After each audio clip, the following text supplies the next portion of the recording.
તો મોબાઈલના વધતા દુરુપયોગથી મુખ્યમંત્રી બાદ હવે શિક્ષણ મંત્રી પણ ચિંતિત થયા છે। વડોદરામાં શિક્ષણ મંત્રી કુબેર ડિંડોરે જણાવ્યું કે હાલમાં સ્માર્ટ રૂપી રાવણ આજે ઘર ઘરમાં છે, તેમજ શિક્ષણ મંત્રીએ સોશિયલ મીડિયાને દૂષણ ગણાવ્યું છે। ત્યારે સરકાર ટૂંક સમયમાં સોશિયલ મીડિયા અને મોબાઈલ મુદ્દે એસઓપી જાહેર કરશે। તેમજ શિક્ષણ મંત્રીએ કહ્યું કે અત્યારે બાળકોને પૂછીએ કે માતા વહાલી છે કે મોબાઈલ, તો બાળકો કહેશે કે મોબાઈલ વહાલો છે। આ પરિસ્થિતિ આપણા માટે ખૂબ જ ગંભીર છે। અને આ અગાઉ મોબાઈલના દુરુપયોગ મુદ્દે મુખ્યમંત્રીએ પણ નિવેદન આપ્યું હતું કે નાના બાળકો પણ મોબાઈલના દુરુપયોગનો ભોગ બની રહ્યા છે અને મોબાઈલ આપણા સંસ્કાર પણ બગાડી રહ્યા છે। એટલે એ નિકાલ થયો, પણ આજે વ્યવસ્થા બદલાઈ ગઈ છે આખી। આજે છે ને આ સ્માર્ટફોન રૂપી રાવણ દરેકના ઘરમાં છે। આ સ્માર્ટફોન રૂપી રાવણ છે દરેકના ઘરમાં છે, અંદર ઘૂસેલો જ છે।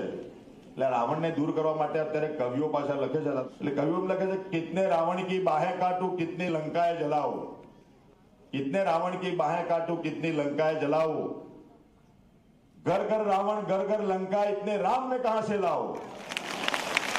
એટલે આ જે છે ને ઘર ઘર રાવણ અને ઘર ઘર લંકા આ મોબાઈલમાં છે, મોબાઈલમાં આ સ્માર્ટફોનમાં। એટલે કવિઓ ચિંતા કરે કિતને રામ મેં કહાં से लाऊं। એટલે મારે તમને બધાને વિનંતી એટલી જ છે કે આપણે ઘર ઘર લંકા ને ઘર ઘર રાવણ છે, એટલે ઘર ઘર રામ પેદા કરવાનું કામ તમારે બધાએ કરવાનું છે। મોબાઈલનો અત્યારે ઉપયોગ અને ઉપયોગ કરતા સાથે દુરુપયોગ પણ એટલો બધો વધારે થઈ ગયો છે। નાના છોકરાથી માંડીને આ એટલી બધી ટેવો પડી ગઈ છે કે એની અંદર જેને કહેવાય કે ખૂબ આપણા સંસ્કાર પણ બગડતા જઈ રહ્યા છે। તો આના માટેનો પણ ઉપયોગ કેવી રીતે હોઈ શકે એના માટેના પણ તમે ભજન બનાવ્યા છે, તો ખૂબ સારી વાત છે। તમે જ્યાં જાઓ ત્યાં આ બધી વાતો નાની મોટી કરજો।